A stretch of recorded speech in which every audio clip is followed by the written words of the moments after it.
गुरुजी के चरणों में सत नमन। और आप सभी दर्शकों को मेरा सत प्रणाम।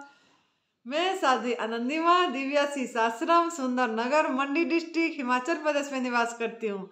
मेरा फ़ोन नंबर है 8219172304 8219172304। सुरेश बेटा का फ़ोन नंबर है 9729018002 9729018002। मुझे कितने साधकों का फ़ोन आया, उन्होंने मेरा वीडियो देखे होंगे जो कि ग्रेप्स जूस में मैं जो 35 दिन रही थी, रसाहार करी थी, तो वो सुने होंगे। तो उनका सवाल उठी कि मुझे वो पूछे कि आपका वेट अभी कितना है, वेट कम हुआ कि नहीं, आपको कमजोरी लगा कि नहीं, ये सब चीज़ें मुझे सवाल करे। तो मैंने सोची अरे मैं तो पॉइंट बोलना ही भूल गई कि वीडियो में कि मेरा वेट कितना कम हुआ क्या हुआ। तो मैंने वीडियो बना लेती हूँ, क्योंकि सब कोई वेट का चिंता करते हैं, वजन की चिंता करते हैं। वजन की चिंता तो होती नहीं है, लेकिन ओजन की चिंता होती है। तो चलो ये भी अच्छी बात है, पता भी लगना चाहिए साधकों को कि ओजन का क्या हाल है। तो जब मैं ग्रेप्स रसाहार शुरू करी, उससे पहले मेरा वेट कितना था। एक्चुअली मैंने ऐसे तो मैं 40 दिन रसाहार करी, 40-42 दिन करी, 35 दिन उसमें से अंगूर रसाहार पे थी। तो उसमें मेरी वेट रसाहार से पहले मेरा ओजन 60.6 था। 60.6 मतलब 60.5 किलो सोचिए। तो उसमें से 2 ही किलो मेरा वेट गिरा 35 दिन में। सिर्फ 58.5 58 ऐसे ही रहा, और अभी भी मेरा 58.5 किलो है, मतलब वेट। इसका मैं चिंता नहीं करती हूँ, क्योंकि मैंने ना मुझे कमजोरी आई, ना मुझे मतलब वीकनेस नहीं आई, कोई थकावट नहीं हो रही थी। अब मुझे बहुत आनंद आ रहा था, मैं बहुत अच्छा काम भी कर पा रही हूँ, और कर पा रही थी, अभी भी कर पा रही हूँ। तो सभी कोई इधर आते हैं, साधक लोग देखते भी हैं हम क्या काम करते हैं क्या नहीं करते हैं।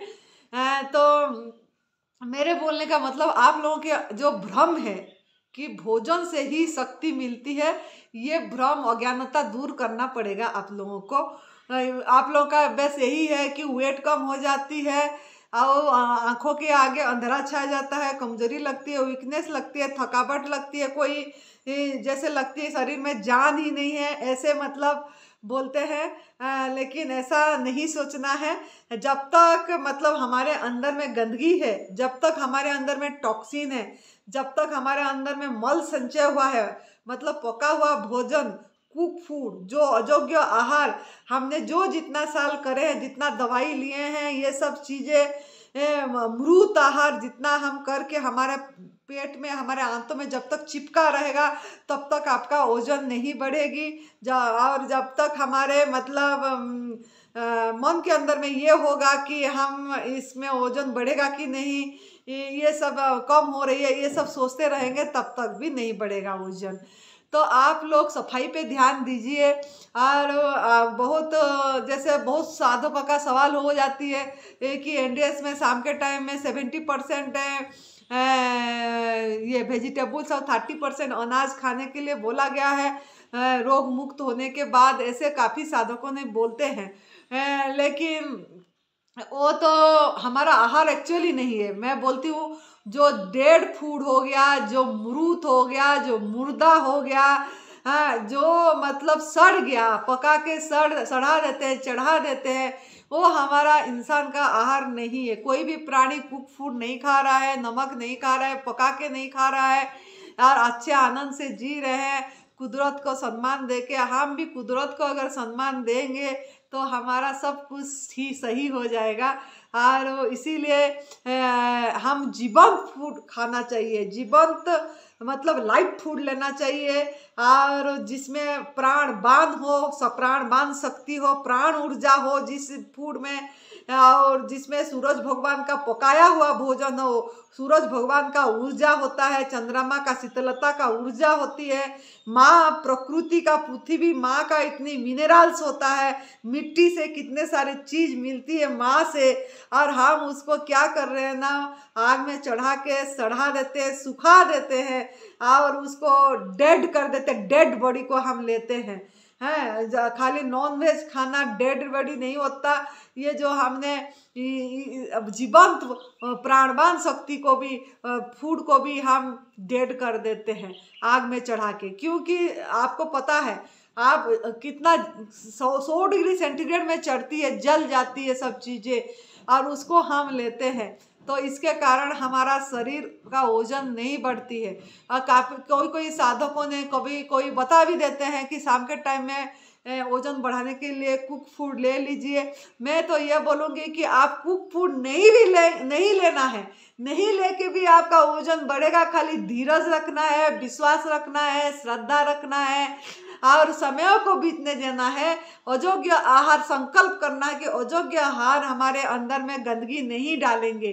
जो इतना सफाई करके, मेहनत करके, तप करके सफाई करे, मृत घड़ा को, अपनी पेट रूपी घड़ा को हम अमृत बनाए, प्रभु अंदर बैठे हैं, उनको अमृत आहार दिए और बाद में फिर अमृत लेके लास्ट में शाम को मृत दे देते हैं, मुर्दा दे देते, तो क्या होगा? फिर वो जाके सड़ेगा, फिर कूड़ा होगा, फिर कीड़ा पैदा होगा, ये सब चीज़ें होती रहेगी। तो अगर आपको वेट बढ़ाना है तो अपने आप बढ़ेगी। खाली समय का प्रतीक्षा करिए और जैसे जैसे रसाहार करिए, निर्जला को बढ़ाइए। हमने निर्जला बढ़ाए, रसाहार करे और हमारा वेट उसी से बढ़ा। मेरा वेट जब हम NDS करे थे, 1 साल तक मेरा वेट 30 धीरे धीरे कम होके पलट के 37 किलो हो गई थी। 73 किलो से 37 किलो हो गई थी। लेकिन हम फिर भी डरे नहीं, निर्जला को चालू रखे। 15-15 दिन भी निर्जला करे, 10-10 दिन का भी करे, लगातार कंटिन्यू वाला करे, लंबा निर्जला और सफाई करे और गवर्नमेंट फूड पे रहे। कुक फूड हमने 4 साल हो गया डाले ही नहीं, ना डालेंगे आगे, क्योंकि हम जीवंत फूड लेंगे। हम जीवंत हैं, प्राणवान हैं, प्राण शक्ति, हमारा प्राण ऊर्जा जागृत होना चाहिए और हम उसी में भजन करेंगे, क्योंकि भजन ही हमारा लक्ष्य है। ओजन हमारा लक्ष्य तो है ही नहीं। और तो होश से जीना है, बेहोश से नहीं जीना है, जीवंत रूप से जीना है, मूर्छित होके नहीं जीना है, मुर्दा होके नहीं जीना है। तो जितना जब हम डेड फूड जितना खाते रहेंगे, शाम के टाइम में भी अगर आप ऐसे कुक फूड मृत करके लेते रहेंगे तो आपका जो प्राण शक्ति ऊर्जा नहीं जागृत होगा, आप जागेंगे नहीं, जागरण नहीं होगा। आपकी हर समय की जागरण होना चाहिए। तो आप फिर वही आप ऐसे ही मूर्छित जीवन जिएंगे, रोते रोते जिएंगे, तनावग्रस्त होके जिएंगे, संतुष्ट होके हंसते हंसते, मुस्कुराते मुस्कुराते कभी भी नहीं जिएंगे। ना आपके चेहरा में कभी मुस्कुराहट आएगी। थोड़े थोड़े बात में विचलित होते रहेंगे, थोड़े थोड़े बात में परेशान होते रहेंगे, थोड़े थोड़े बात में आपको प्रतिक्रिया करते रहेंगे।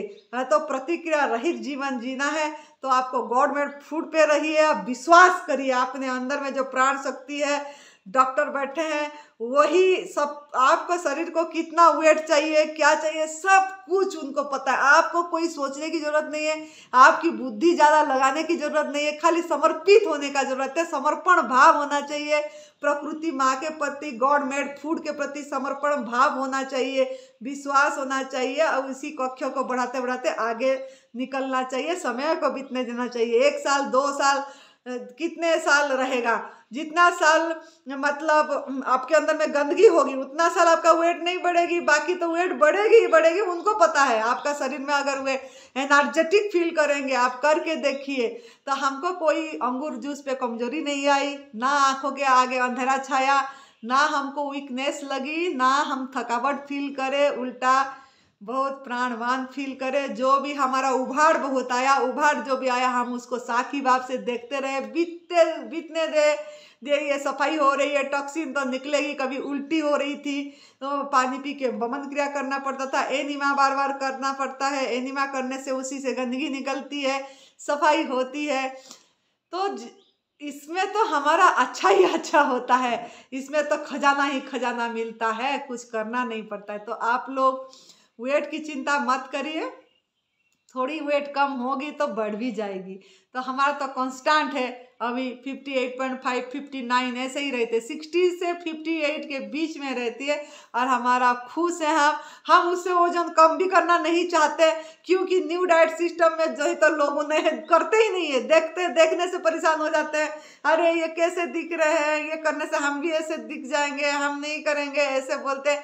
तो हम तो चाहते हैं प्रभु जैसा रखें ऐसे ठीक है, हमारा वेट ठीक है, हम बहुत चुस्ती महसूस करते हैं, एनर्जेटिक महसूस करते हैं, भजन करते हैं, सुमिरन करते हैं, जीवन फूड लेके जीवनी शक्ति को जगा के हम भजन में बैठते हैं, सुमिरन में बैठते हैं, जितना हो सके सेवा भी करते हैं। तो तब सेवा सुमिरन का मार्ग है ये, आप अपनाइए, आप इसी को लाइफस्टाइल बनाइए। शाम के टाइम में भी पका वाला भोजन मत करिए, और इसको प्रभु के ऊपर समर्पित होके इसी में आगे बढ़िए। वेट अपने आप बढ़ेगा, कांस्टेंट रहेगा, कमजोरी नहीं लगेगी।